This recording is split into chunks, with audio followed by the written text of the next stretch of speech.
Hello, welcome to my channel. My name is Sam. Welcome if you're new here. If you're not new here, then you will have known that I took a very long break, and I'm super sorry about that, but I'm back and I'm really excited to talk today about spring trends that I am kind of like forecasting. I know that it's January and literally in Chicago right now, it's like negative 12 degrees, which is insane, but I'm thinking about spring. Like this is kind of the only thing that gets me through January and February and really like even March sometimes. In Chicago, it's still pretty cold in March. But if I can think about spring and kind of prepare for spring, then it makes me feel like spring is coming and there's a light at the end of this cold, cold tunnel. So today we're thinking about spring and I'm going to talk to you guys about some of the trends that I think we will see in this upcoming season.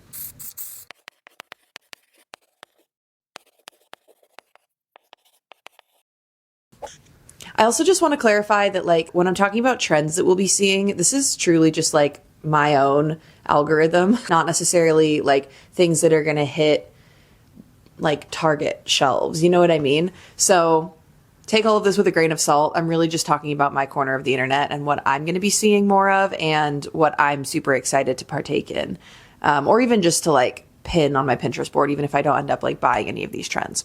So anyway, with that little disclaimer out of the way, the first one that I'm excited to see more of are ponchos. I have been seeing so many ponchos popping up on my Pinterest feed and I'm obsessed with all of them. I think that it's like so cozy, but also kind of chic looking and like, I don't know. I just think that they're really fun. There's so many different versions of them, but my particular favorite are the ones like this, especially styled in kind of like a 70s way. I think they're so fun. I think they add like a layer to an outfit that is unexpected, but still just like effortless looking. So really excited about ponchos. I have found a few on Depop that I'm really tempted to pull the trigger on. So we'll see. I don't want to like jump the gun on any. Wow, lots of gun puns. Wow, gross.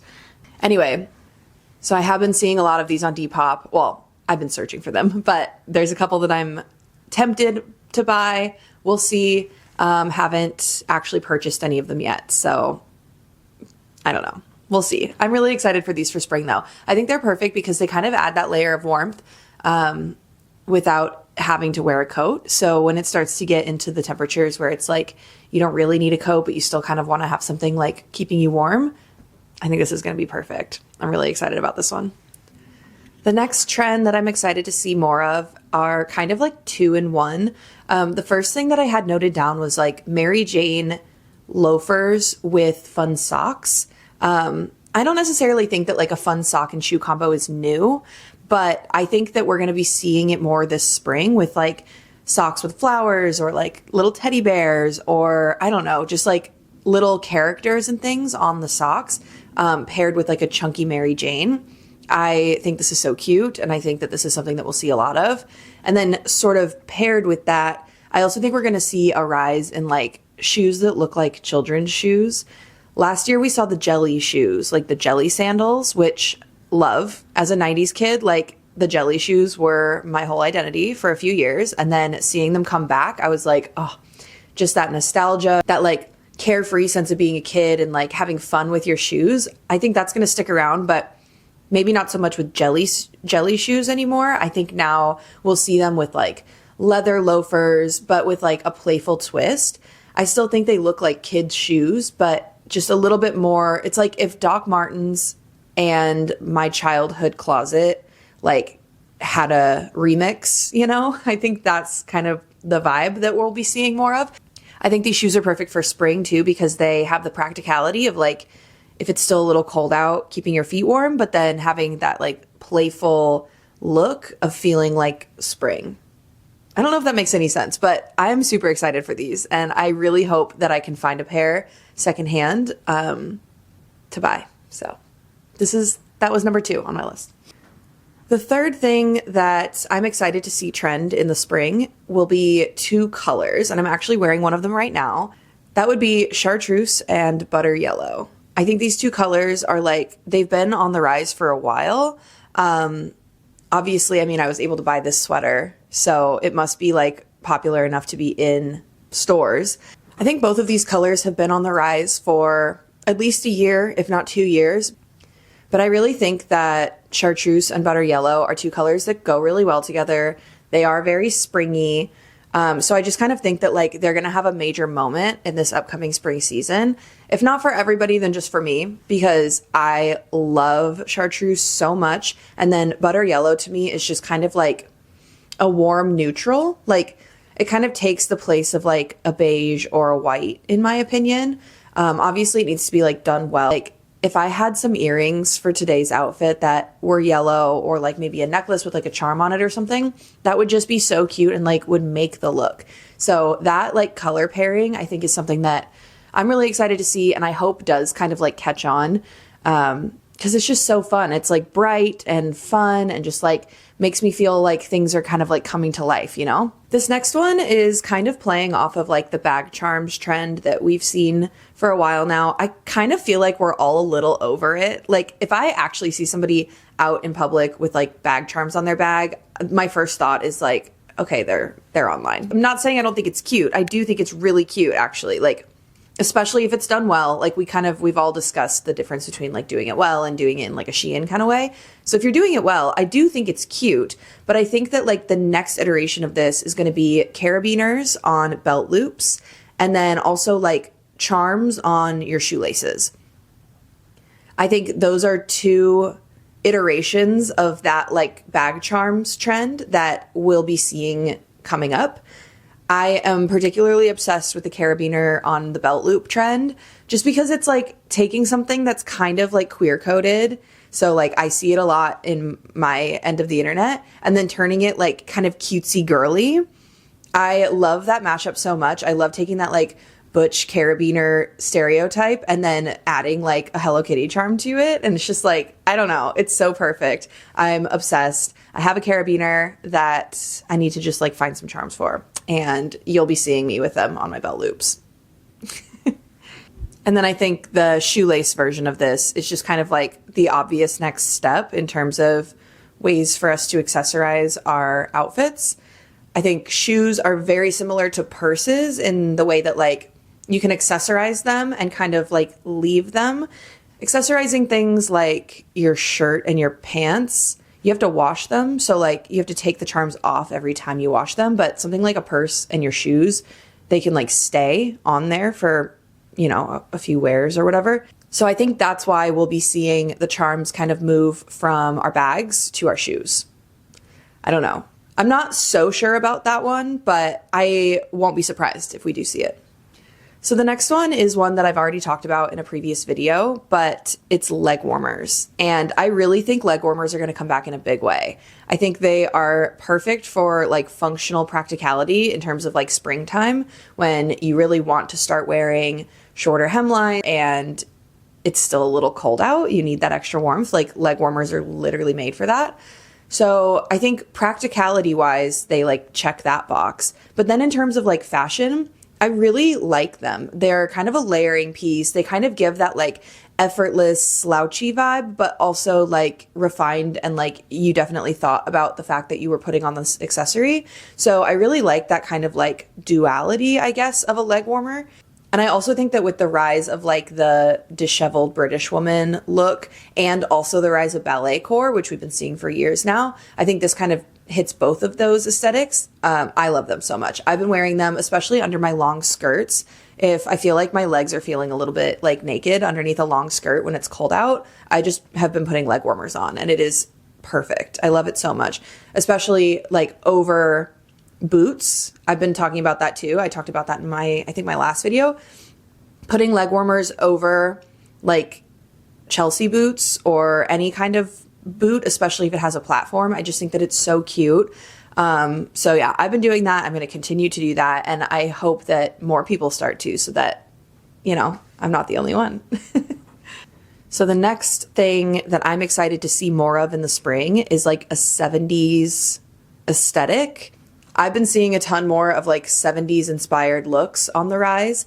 And especially with like boho, I feel like kind of coming back in. I really do think that we're going to be seeing a lot more like 70s inspired looks, particularly bell bottoms. I think that with the like barrel jean kind of like coming in, we're all kind of like looking for that next shape of jean. And I really hope that it's bell bottoms. I think we're getting there. I think that bell bottoms are kind of that in between like the baggy look that we've had and then like a skinny jean that nobody wants to go back to. A bell bottom kind of does both. And then it also hits that like 70s aesthetic that I've definitely been seeing a lot of recently. So I have my fingers crossed. I have a hard time finding jeans secondhand. So I actually was going online to like my typical denim retailers, trying to find like flare or bell bottom jeans, and I couldn't find them. There was like so few options, and anything that they did have listed as bell bottom or flare jeans were like barely a boot cut. I am truly hoping that these come back into trend so that more retailers start carrying them again so that I can buy a pair. So this is kind of a selfish prediction on my end, mostly because I want to be able to buy a pair, and they're not really like that commonly available right now. But if you know of a place that has like some really good 70s inspired flare or bell bottom jeans, let me know, especially if they're like mid-size friendly. Let me know. The next thing on my list is kind of like whimsical or like fantasy dressing. I think that we're all kind of looking for a bit of escapism, especially with the way that things are going right now, especially in the US. Things are very scary. And when that happens a lot of times, especially like historically, if you look back on eras where there was unrest or, economic instability or any of that, people start to either go very simplified, which I do think we're seeing a lot of, but then people also start to do escapism dressing. So I think with this trend, we'll be seeing a lot of like medieval type of influences or like, Renaissance fair type of vibe. I've been talking about whimsy goth on this channel for a while now. That's something that I love. And I think that it's just going to be like continuing to gain momentum and gain steam as people are facing this like scary time that we're in and just kind of want to like have a moment of fun and like, detachment, I guess, in their wardrobe. So I guess not to bring like politics and like the state of the world into it or anything, but like that does tend to happen in fashion. People look for escapism within their clothes. So yeah, I think also we're going to be seeing more people kind of like making their outfits and like making clothes. At least for me, with my friends and the people that I follow online and things, making your own clothes has been something that's been kind of on the rise and people are like expressing more and more interest in. And I think that that will go along with the like fantasy dressing just a little bit more because you're kind of able to experiment with those types of things when you're making your own wardrobe versus buying it somewhere. So yes, I really think that escapism dressing, fantasy dressing, stuff that kind of looks like it could be worn by like a fairy or a witch or like a medieval princess. I think that those types of looks are going to be a little bit more popular in the upcoming season. And I'm really excited about it because that's my preferred way to dress. So my second to last one is kind of the opposite of that vibe. And it kind of goes into what I was talking about where it's like when things are uncertain, people tend to go a little bit more minimalist and functional. So this kind of touches on that trend a bit more. But I think that we're going to be seeing some more sort of military style jackets, but they're kind of like if military style and like coquette style kind of like had a baby. So I'm thinking of those jackets that have like the ruched puff sleeves on them with like a collar that's really defined and then like maybe big buttons, but then in like maybe a canvas or corduroy material, a little bit thicker in an earth tone, kind of pulling on that military vibe. This is a very specific look in my head, but I feel like I've been seeing it everywhere and I know that it's going to just keep continuing to gain momentum. This is something that's easily found at the thrift store. So yes, I think that it kind of leans into that like maybe like 60s and 70s style that I was just talking about. Again, another one, I didn't have this written down, but I think that like a mod dress is coming back in. And this kind of goes along with this jacket that I'm talking about with like the big buttons, the collar, that like shape across the top, I think is very like 60s mod. So like 60s and 70s styles, I think are like really coming back in. Okay, the last one that I'll mention that I'm kind of not looking forward to at all, but I've been seeing it everywhere, so I really wanted to include it. And that is thin eyebrows. Yeah, let's all take a second to mourn the loss of our eyebrows. Yeah, I hate to say it, but I've been seeing it everywhere, and I kind of get it. Like, when I see people who have the thin eyebrow trend going on, it kind of looks good. Like, oh no. But yes, I fear I have been seeing thin eyebrows, and they have been looking kind of cute. Oh no.